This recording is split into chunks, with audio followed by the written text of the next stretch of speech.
Okay, so I'm doing a snap fish today. I'm in one of the Sydney rock platforms. Massive sea day, but I'm out of the swell. So, because the swell's coming from the south, I'm fishing a spot which is facing to the northeast. Vice versa, if you've got a big swell from the northeast, you go and face the opposite way area and you can get out of the swell.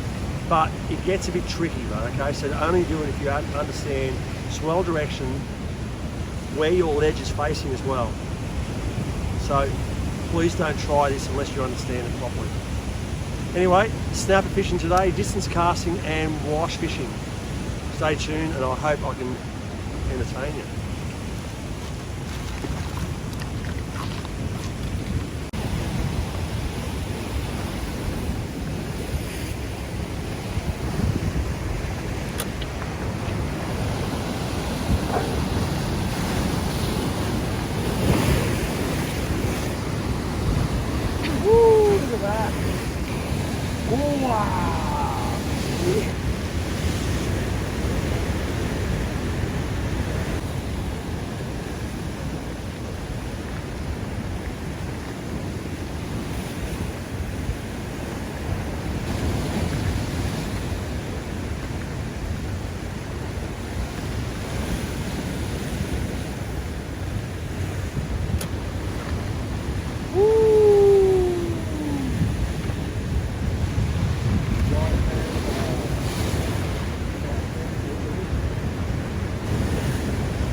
Even when you know the spot, I mean, I haven't fished here for years. Well, not years, but quite a long time. A couple of years. And you just got to get your feel back for it. The bottom changes. The current might have been slightly different than what it was.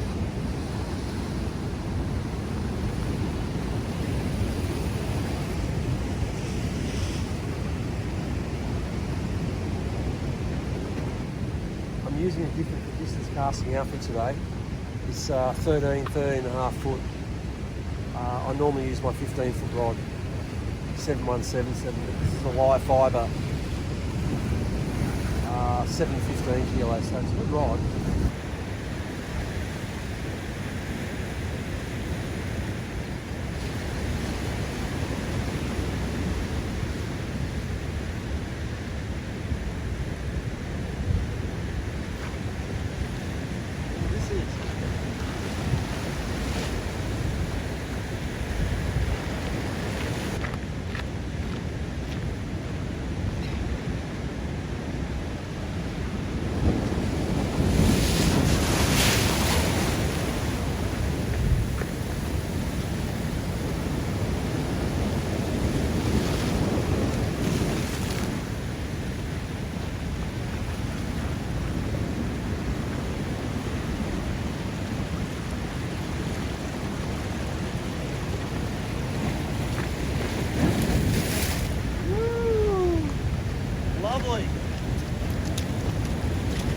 Get out of the way of this water. Big waves. Big waves. Massive waves, darling. Face the water, face the water.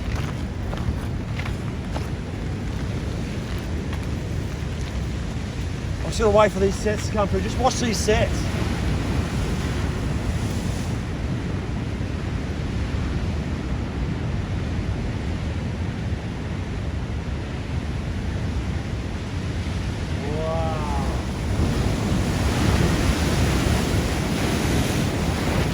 I was actually standing down there before. This snapper, it bit like about a 25 centimetre brim. It was just going tick, tick, tick, tick, tick, tick. The rod tip bent over a little bit. I just went whack. I went, this is bouncing. It feels like a reasonable red. It's actually not a bad red. I reckon it's well over 40. I reckon 42, something like that. A cracking fish. There you go, first snapper. The current is incredibly strong from right to left as well. I thought, okay, I'm probably not going to end up with anything today. Anyway, this has boosted my enthusiasm. Beautiful fish.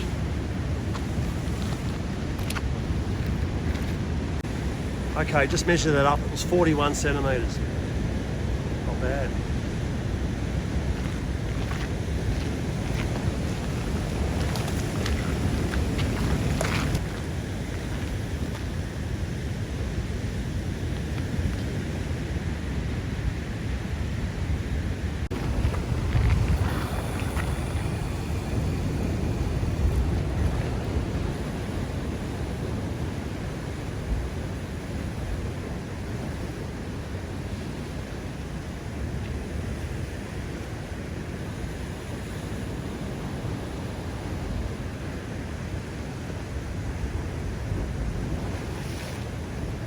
I've got something on.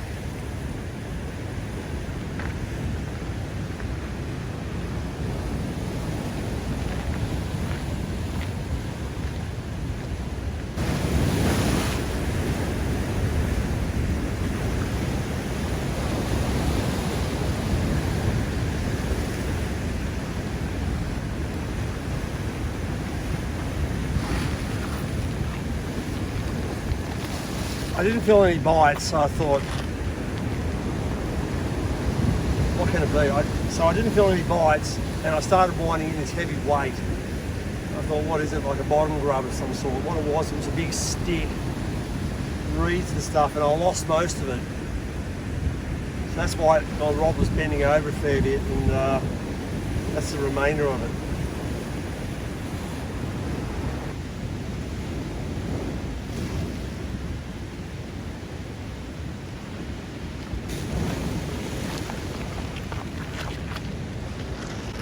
Taking advantage of getting as close to that edge as possible, getting an extra 8 or 9 metres might make or break. So. Anyway, very, very hard fishing, very, very strong current, very snaggy. I'm actually not holding bottom, I'm always getting pushed to the right. Line's tightening up, it's pushing my rig, and then the rig is grabbing some weed or a ledge or something, so it's making it quite hard. It's not settling, it's called settling. If the rig's settled just for even a short period, 5 minutes, I'll probably get more snapper. Anyway.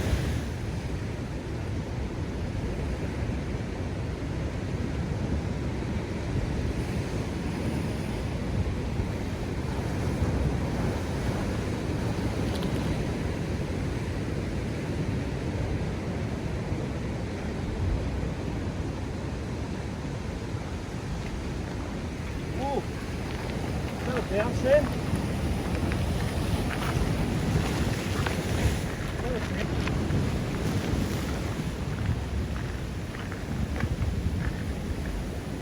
Oh, could be a snapper. Might be a red. Woo.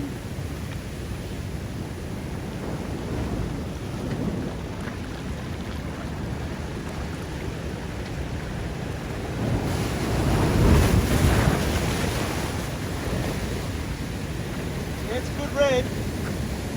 Quite a good fish.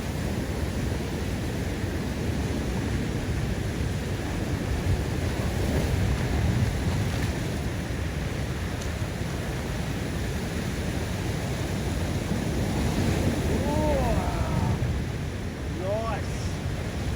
Yes. Lovely. Woo! Nice snapper.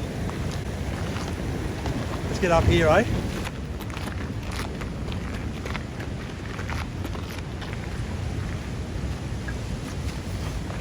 Look at that. I reckon that'd go 45, that one. The other one was 41. I reckon that'd be 45. How good's that? It was actually partly stuck in a reef, so when I hooked up, my rig was partly stuck and it felt like a banjo shark to start off with. Then it pulled through, then it started bouncing. I went, oh, it's a snapper. How good's that?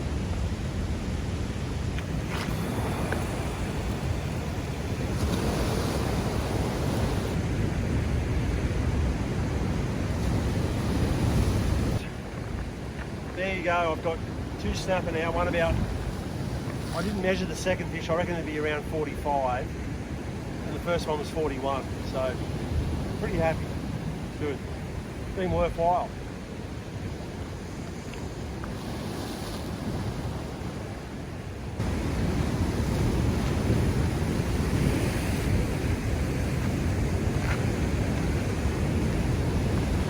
You know, it's very common when you go snapper fishing, distance casting, that you strike undersized fish. I've had 2 snapper bites, that's it. I've had no undersized snapper. I lost a banjo ray or some bottom thing, and a couple of snags, and that's about it. So, seems like every time you get a snapper bite, it's going to be a good fish. They're scarce, but they're good fish.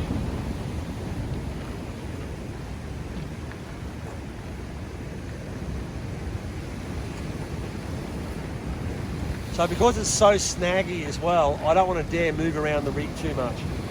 I might bounce it off because you don't want to be completely snagged and be fishing at a snag rig, complete snag rig. It might be stuck down a crack for 10 or 15 minutes, so you know, you're going to check it out every now and again. Anyway, I'll check it in a few minutes' time.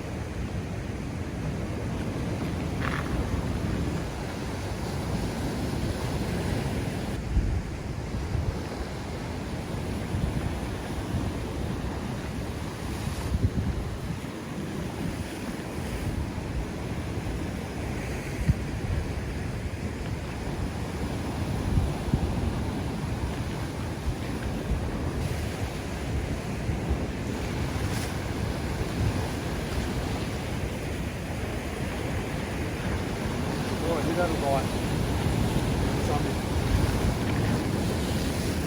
I had a bite for something. Just a slowish load, but it was obviously something picked it up.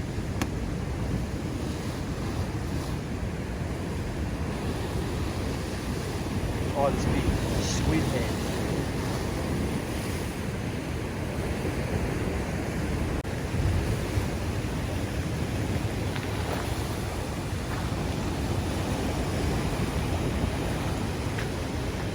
Hope I don't get snagged. It just seems like that. It seems like if you don't get the distance, you get a snag. If you're 5 metres, 10 metres short, you get a snag.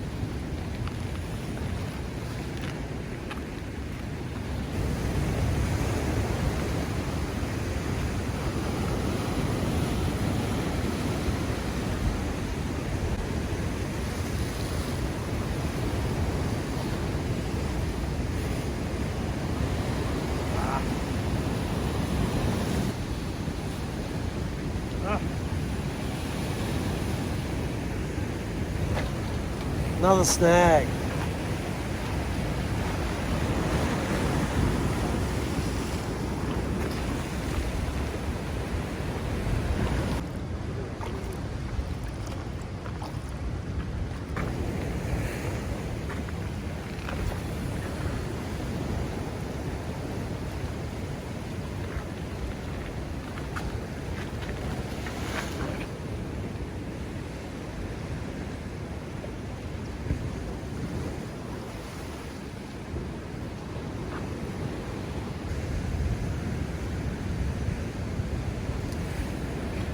Feels like the tiniest snapper bite. I'm just really suspect of it because of the last 2 that I had before.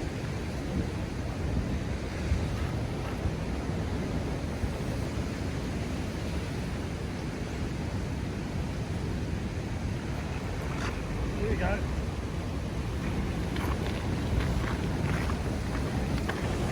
Oh, snag.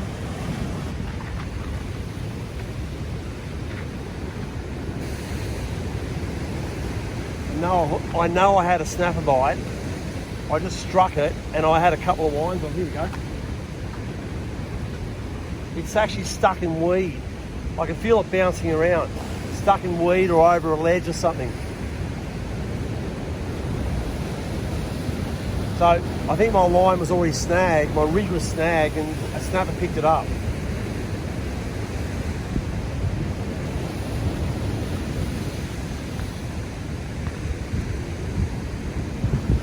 Here we go, it's come free.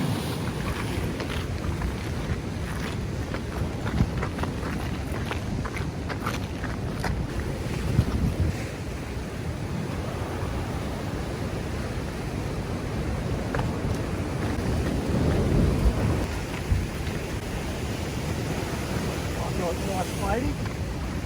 Not bad fish. Sort of 33 centimetres, 35 centimetres, I'd say.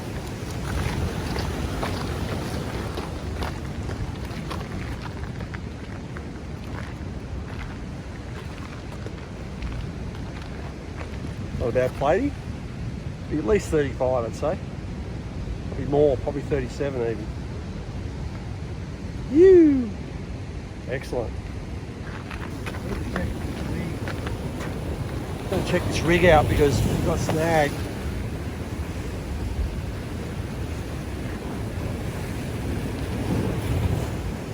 Always check cast. You do as much checking as possible, you've got less chances of losing a fish. And even then sometimes they'll cut you off.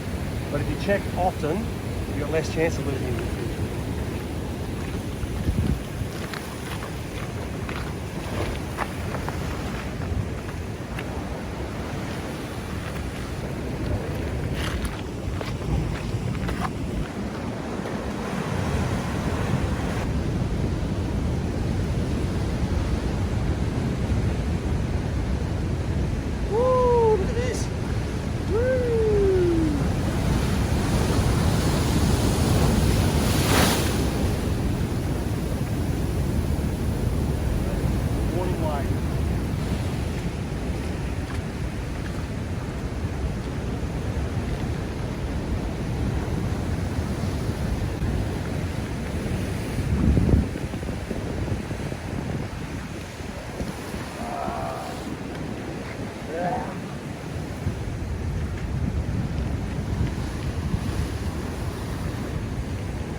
Snags.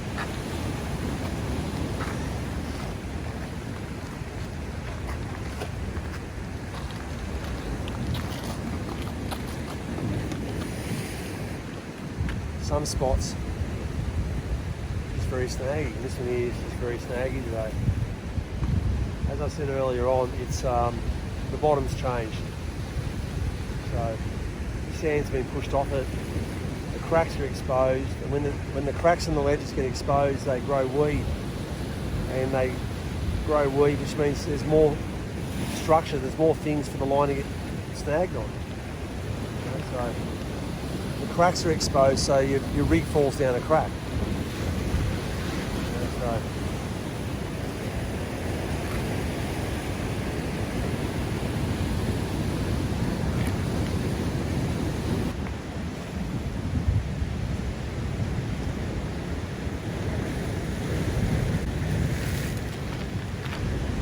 probably a chance that if I didn't hook that snapper, the last one, the one about 35 centimetres, I might have lost another rig. Just putting it out there, it's just a possibility. So now I'm about to clean the fish. I want to show you how to clean fish. Right, so that's a broad blade gutting knife. Now most people use a much more narrow knife. I'll show you the use of this and the benefits of using a broad blade knife. So anyway, first of all, scaling the fish. Now, obviously having a scaler is great, okay? So I'm not trying to discourage you from not using a scaler, but I'm just saying you can just use it with use a knife. If you are scaling a large snapper, or especially a groper or a dewy or something, there's a few fish which are pretty painful to scale with just a knife. But look, there you go, look, it's quite easy with the knife. So my knife's not on that angle, it's on that angle, which enables me to scale better as well. So it's on this angle.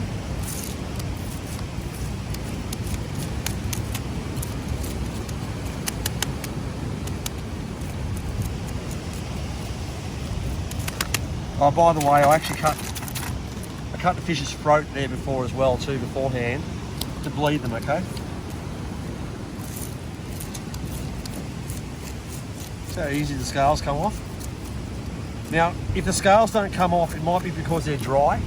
So just reconstitute it, meaning that if you put it back in a pond, put it in a bucket of water, and the scales will become wet again, and it'll make it much easier for you to scale. So there you go. So that flattish knife, so don't scale that way, you can scale that way.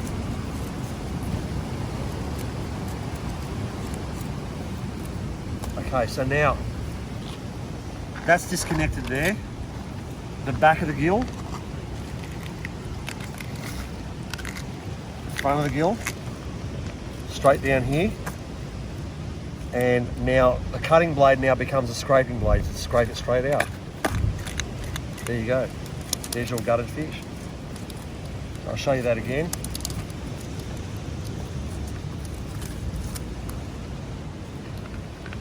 The back of the gill, front of the gill, straight down, open up, cutting becomes now scraping blade.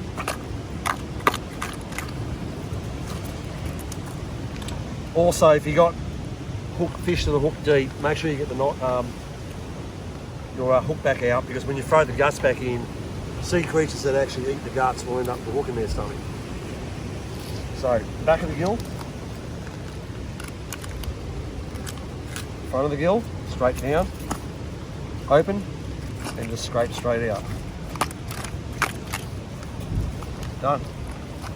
Anyway, that's the slowed down version too, by the way. Just more so for tuition reasons. But anyway, that's a great way to clean fish. Saves you putting your hands in and ripping guts out and so forth.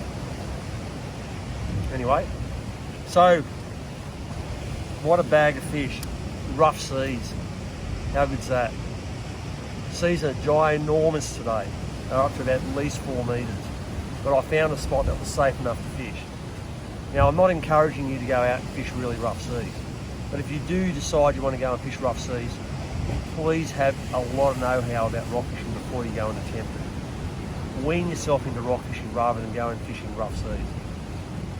Otherwise, I teach rock fishing, beginner, intermediate and advanced anyway. Okay, so if you'd like to see more videos, please share, like and subscribe, and I'll have more coming soon.